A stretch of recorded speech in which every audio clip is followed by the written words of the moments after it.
اس کائنات کو چلانے والا ایک سمیع و بصیر خدا ہے، وہ جو میرا دوست ہے، میرا ولی ہے۔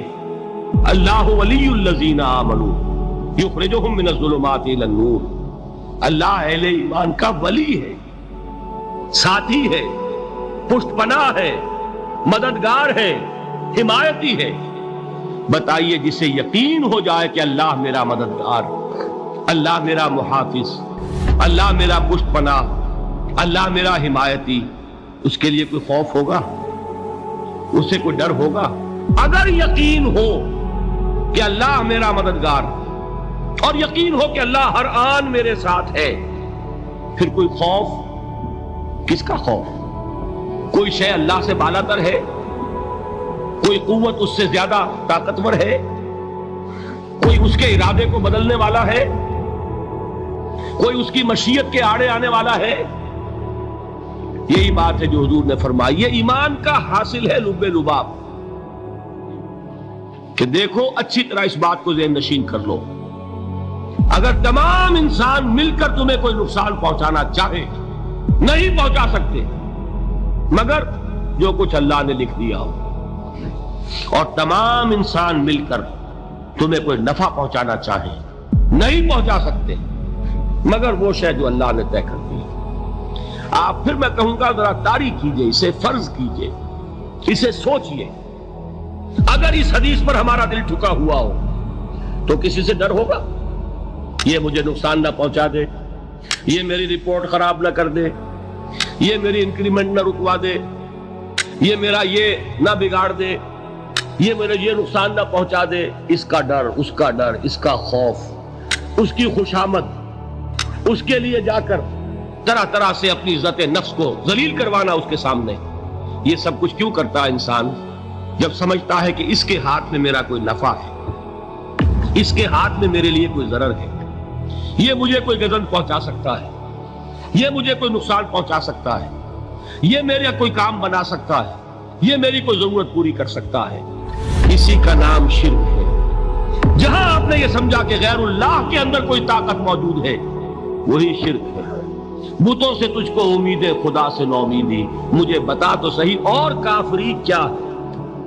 شرک تو یہ جس پر بھی تمہیں یہ خیال ہے، کلمہ ہے یہ کلمہ سوم، لا حول ولا قوت الا باللہ، ذرا اس پر دل کو کبھی اگر آپ تصور کریں، پھر فرض کریں، دل ٹھک جائے اس پر، کوئی طاقت نہیں۔ یہی بات تھی جو شیخ عبد القادر جیلانی رحمۃ اللہ علیہ نے اپنی وصیت میں اپنے بچے سے کہی۔ 11ویں دینے والے ہیں، لیکن حضرت شیخ عبد القادر جیلانی کی وصیت اور تعلیمات کو کتنے لوگ ہیں تم جانتے ہو؟ اے میرے بچے، اس حقیقت کو ذہن نشین کر لے، لا فاعل فی الحقیقت ولا مؤثر الا اللہ۔ اس کائنات میں نہ کوئی فاعل حقیقی ہے، نہ مؤثر حقیقی ہے سوائے اللہ۔ کسی شے میں کوئی تاثیر نہیں اگر اللہ نہ چاہے، آگ جلا نہیں سکتی اگر اللہ نہ چاہے، پانی ڈبو نہیں سکتا اگر اللہ نہ چاہے، زہر ہلاک نہیں کر سکتا اگر اللہ نہ چاہے، کوئی چیز فائدہ نہیں پہنچا سکتی اگر اللہ نہ چاہے۔ تو در در پہ کیوں سر جھکاتے ہو؟ در در پر کیوں جبیں سائی کرتے ہو؟ سب کے سامنے کیوں ہاتھ پھیلاتے ہو؟ ایک اللہ سے مانگو، ایک اللہ کے سامنے زمین پر اپنی جبین رکھو۔ موسیٰ ہم تو پکڑے گئے۔ اس وقت موسیٰ کا جواب کیا ہے؟ کلا ان معی ربی سیہدین، نہیں، میرے ساتھ میرا رب ہے، وہ راستہ دے گا۔ بتائیے کہاں راستہ نظر آ رہا ہے؟ یہ ہے ایمان بالغیب۔ راستہ نظر نہ آئے تب اللہ پر یقین ایمان ہے۔ جیب میں پیسے ہوں اور تب دل کو اطمینان ہے، تو ایمان کس پر ہوا؟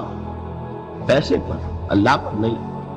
جب وسائل و ذرائع نہ ہو اور پھر یقین ہو کہ اللہ مسبب الاسباب ہے، وہ اسباب کا پابند نہیں ہے، وہ اسباب کا محتاج نہیں ہے، اسباب اس کے محتاج ہے، اگر یہ یقین ہے تو اللہ پر ایمان ہے۔ یہ نہیں ہے تو تمہارا ایمان اسباب پر ہے، وسائل پر ہے، ذرائع پر ہے، مادیات پر ہے، اللہ پر نہیں۔ اس وقت کہاں راستہ تھا؟ کوئی راستہ تھا؟ سمندر ہے اور ادھر سے لشکر آ گیا ہے، کلا ان معی ربی سیہدین. اب دیکھیے ایمان کہہ دینا آسان ہے، ہوا معکم اینما کنتم، جہاں کہیں بھی تم ہوتے ہو اللہ تمہارے ساتھ ہوتا ہے، لیکن اس کا یقین قائم ہو جائے تو زمین و آسمان کا فرق لاتا.